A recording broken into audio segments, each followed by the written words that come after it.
We're not talking. But it was more for Biden. I think that's the issue, right? No.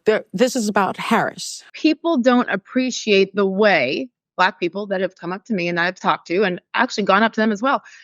They don't appreciate the way that she ended up in this position. Like, it was a coup, and they think that the Don Lemons of the world and the Barack Obamas and the Kamala Harrises of the world think that they're too dumb to notice.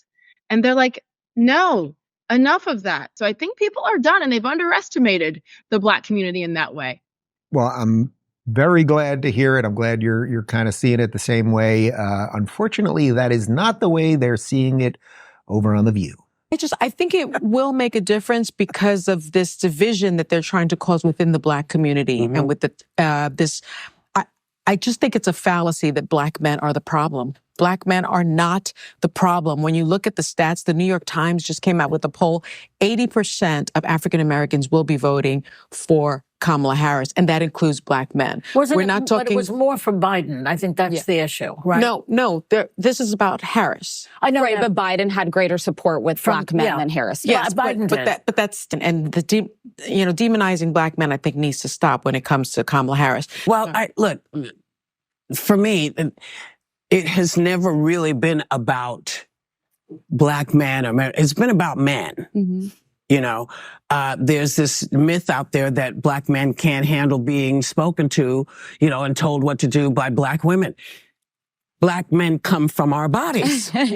So Black men have Black mothers. So they're used to having these conversations with women. The matriarchy is strong with the Black It is very strong. And they're doing that on purpose. Yes, that's what I'm saying. Basically, it's so disheartening for Democrats and people who are leaning towards Kamala to say, well, what's the point? Don't buy into that. No.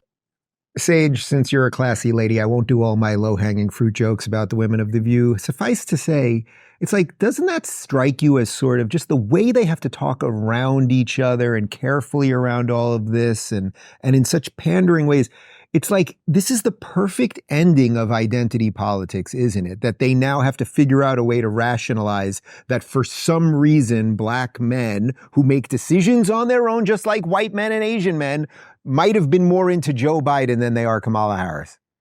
Yes. Well, again, what a concept. Black men, Black women, they're not monolithic. Like, we actually have separate brains and can see things for ourselves and think differently. Therefore, I think I love how Sunny started that off by saying, how divisive the right is being. Like, really divisive? Actually, you guys have rocked that for many years, but you've been able to get away with it.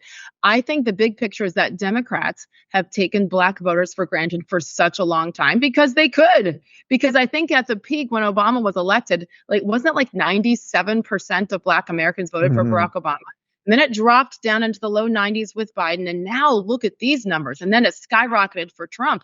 And to me, it makes sense because we know that Donald Trump had historically low numbers for Black unemployment, lowest in history, or at least in a half a century. No, and so I think it was in history.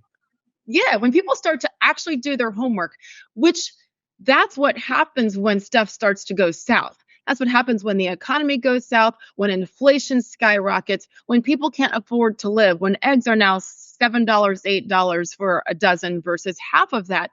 And so they've taken these voters for granted. And all of a sudden it's like, well, wait, what?